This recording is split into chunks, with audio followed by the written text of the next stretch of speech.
Welcome to the Better Workday Podcast with your host, Niamh Moynihan.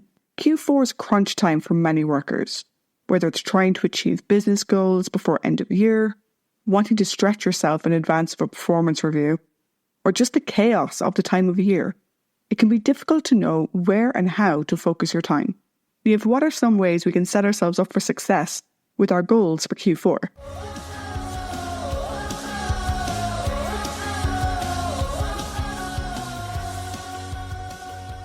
Hello, welcome back to the Better Workday Podcast. Today we are talking about Q4 goals. And Q4 is a quarter all of its own, I think, because there are so many things going on. I don't know about you, but for me, this is the quarter where I try to close out projects from the current year so I can look forward to 2025. And part of me is already planning and acting for 2025. So there's a little bit of balancing priorities there. And then outside of work, it's a very busy few months on the social front. There's holidays, there's Halloween, there's other events that might be going on. And there's a lot of things that we need to tend to, a lot of time that we need to spend in other areas of our lives. And for me, then there's a third layer, and I don't know if you relate to this, but with the weather in Q4, I want to curl up and hibernate. So I feel like I'm split in two when it comes to motivation. One moment I'm raring to go, want to finish the year on a high, want to get things done, and I'm really motivated. And then on the other hand, I want to light the fire, get my blanket, boil the kettle, and relax until February, until the evenings start to brighten up again. And this ebb and flow of motivation happens daily, if not hourly for me. And so we have to understand and appreciate where we are in terms of self-motivation as well at this time of the year and work with it as opposed to trying to avoid it or deny it. So Q4 is different in terms of goal setting then as well, because we're working with a shorter time frame. The time of recording, so I'm recording it on Friday, October the 4th, and this will be released next Tuesday. But as of today, there's only 60 working days left in 2024. And if you take time off around the holiday season, your number is going to be less than that. But yet, we want to be able to achieve our goals. And in work, there are some additional distractions like the holidays, but also year-end wrap-ups. You know, you're going to have company meetings, company reflections. You're going to have team availability, both due to people taking holidays, but also it's the season for flus and colds. So that rises as well. And there's a lot happening there along with the pressure to end the quarter on the high note. So really what we want for Q4 is goals to be immediate, focused on what we can realistically achieve by the year end, and really make the most of the time we have and not wish and hope and pray we had more time, okay? So for example, if now you're thinking of starting a brand new project, I would say, does it really need to be started now? Or can you wait till January, right? But on the other hand, if there is a phase of an existing project that could be done if you put an extra 5% effort into it, maybe that's the place where you set your goal around. So it's really making sure that the goals for Q4 are setting us up for success as opposed to distress at this time of the year. So there's a few things that you can do, okay? And I'm going to say, before I go any further, I have a guide called the Goal Ladder, which is like a workbook, and it steps you through the different ways or the different steps to set and achieve your goals. Now, this can be used for your personal life or your work life. And full disclosure, I completely forgot about the guide. Completely forgot about it because I have other guides and tools and templates, and I haven't used this one in a while. And I dusted it off getting ready for this podcast, and I was like, geez, this is actually really good. So download it and use it for personal and work goals. I'll put the link in the show notes, and it's a really good one to accompany this episode. Okay. So what I want you to do, if you haven't already done it, is to review any existing goals. No need to get distracted by the bright shiny lights, by the tinsel of the new Q4 goals. I want you to stop for a moment and take stock of any open goals that you have, okay? Is there anything that you can do to finish them better, to maybe finish them in Q4 instead of them dragging on into January? Readjust the scope, readjust expectations, what you need to do on the existing piece, okay, on the existing goals. And there is a step in the goal ladder on this, right? And then you focus any new goals on things that are achievable and actionable within 50 to 60 working days. And what most of us will end up with is a mix of goals. So you'll have some which have carried over from previous quarters, and then you might have a few new ones which you plan to achieve in Q4 as well. And please let's remember that these are often on top of business as usual or BAU activity, things like meetings and other recurring tasks. So we have to be mindful of that. And also, it's important to remember at this point that every goal carries an administrative overhead.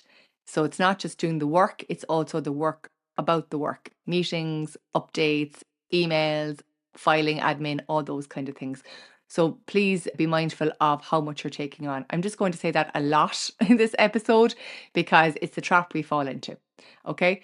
So I'm going to assume you have multiple goals. Okay. Either multiple goals in work or multiple goals across your life this quarter. And that can feel overwhelming. Okay. So it's important to prioritize this work. And if you're in work, I would suggest you have this conversation with somebody else, your manager or another member of your team, and just look at the goals and the milestones within them and group them into the things that you would like to do, the things that you think you should do, and the things you must do. And a lovely way to do it is to ask yourself the question, so what? So what if we achieve this work by the end of 2024? But also, so what if you don't, right? Like what will go wrong? Will anything go wrong? Okay. And it's really about looking at what the value of achieving or finishing that work within the specified time frame is. Okay. And you want to try and focus on the high impact goals that move the needle the most in your business, whatever your business is. Now, at this point, it's probably good for you to check those goals against the SMART acronym. We all love it. If you don't know it, they're specific, measurable, achievable, relevant, and time bound. The goals have to be SMART, otherwise, they will make you vomit. My vomit goals are vague, they're open ended, they are misaligned with the overall goals, they are invisible, which means you don't really talk about them, and they are a time suck. So make sure your goals are SMART so they don't make you vomit. And the difference for Q4 is that time-bound piece needs to be more immediate. Okay, so you're coming back to those working days, right? And remember, it might not be the 31st of December that you have until if your team are finishing up on the 21st of December, that's a shorter time frame still. So you're really going to have to focus on that. And again, go back to the goal ladder because there's steps there to simplify the goals and make them growth and focus or growth and outcome oriented. And a lot of this is stuff you're probably already doing. So you can take this episode as a point in time to pause and double check that you are on the right path before we go into week 2, 3, and 4 of Q4. Now, what's really important at this time of the year, remember I was saying to you earlier about the motivation piece and that it ebbs and flows. I think more so at this time of year than any time of the year. And having accountability and having support can really help with that because no person can be perfectly productive all of the time. But when we've support from other people, we can really make sure that we can do our best and that we get back on track as quickly as is possible, right? So, the accountability keeps you on track and it helps you overcome that lack of motivation and also maybe your competing priorities in the different areas of your lives. So, what you could do is in work, you can have an accountability buddy. It doesn't have to be your manager. I would suggest it's not your manager. It could be somebody else in your team and you share each other's goals and give each other updates maybe twice a week, right? Wednesday and Friday in terms of how you're getting on. You could also use some apps where you set your goal and you decide to track your goal against those. Or you can just have regular check-ins in the team meetings. So make sure that your team meetings are structured to be more goal-oriented. But even the first one, setting up a quick check-in on a Wednesday and a Friday with somebody who you get on with in work can make a big difference. I have accountability buddies in my business and I'd be lost without them because they do support you and remind you what you're doing and why you're doing it and motivate you to keep on going. Now, the other side of this is you're going to need support as well. Okay, so it's not just about the accountability of getting things done, it's the support where you need it and when you need it. And again, go back to the goal ladder, but really simply sit down, take a moment, close your eyes now and ask yourself, what help do I need? What support do I need to make sure I can achieve my goals in Q4 without feeling absolutely worn out by the time you hit the end of December, okay? Because I know you can probably do it all, but at what cost? What you want to do is make sure you're supported so that when you achieve your goals, you've enough of you left over to enjoy all the other areas in your life. So what support do you need? And this could be technical support, it could be moral support. It depends on your role and the goals that you're working towards. Now, look, one thing I'll say to you is not everything is going to go as planned this quarter. It never goes as planned anyway. And if you've listened to my podcast before, you know I'm a big believer in building in time for I don't know what yet. But it is amplified at this time of the year. I already mentioned people can get unwell this time of year. So if you are unwell yourself, that's going to set you back. If you are caring for others and they get unwell, that might set you back.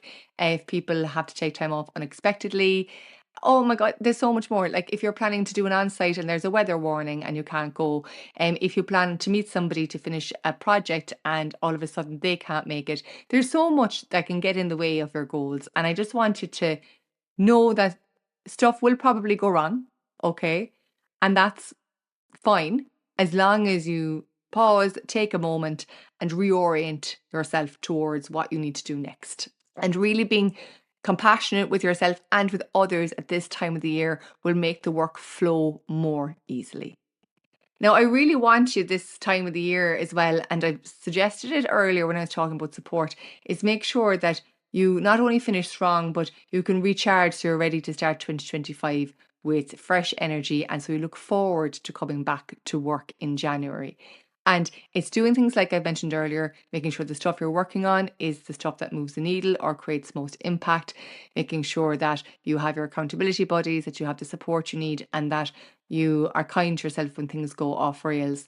But also, if there's anything in the business as usual piece that isn't important this time of year, pause it if you can. Okay, so if there's anything that doesn't need to be done this time of year, maybe it's a meeting, maybe it's a recurring task that's not time sensitive, those kind of things, if you can take them away so you have a little bit more room for you, it's a good time of the year to do it, okay? And at least that way then you feel that you have a bit of breathing space towards the end of the year. The final thing I'll say around Q4 goals is there an opportunity for you to remind yourself of the good work that you do, the progress that you make, and the value that you add. So by making sure now, this week, that your goals are well defined, that they're smart, that they are outcome oriented, that they are high value oriented, and that they are achievable within the Q4 timeframe, you are setting yourself up to end the year on a high. So you can pause as you wrap up the year in December and take a moment and say, I did good this year. And I would love it if you did that for yourself, because I think quite often we focus on all the things we're not doing and don't take a minute to recognize all the things we are doing. So that was my quick overview of things to consider for Q4. I just want to say one more time to download that goal ladder guide and step through it so you feel confident in the goals that you've set for Q4. I hope that you find this helpful. And as always, please share this with a friend or colleague who you think would benefit. Until next time, stay well and have a better workday. Thank you for tuning in. We hope you enjoyed this episode. The Better Workday podcast is about helping you have a better workday. So we'd love to hear your thoughts and questions. You can find our social media details as well as any references from this episode in the show notes.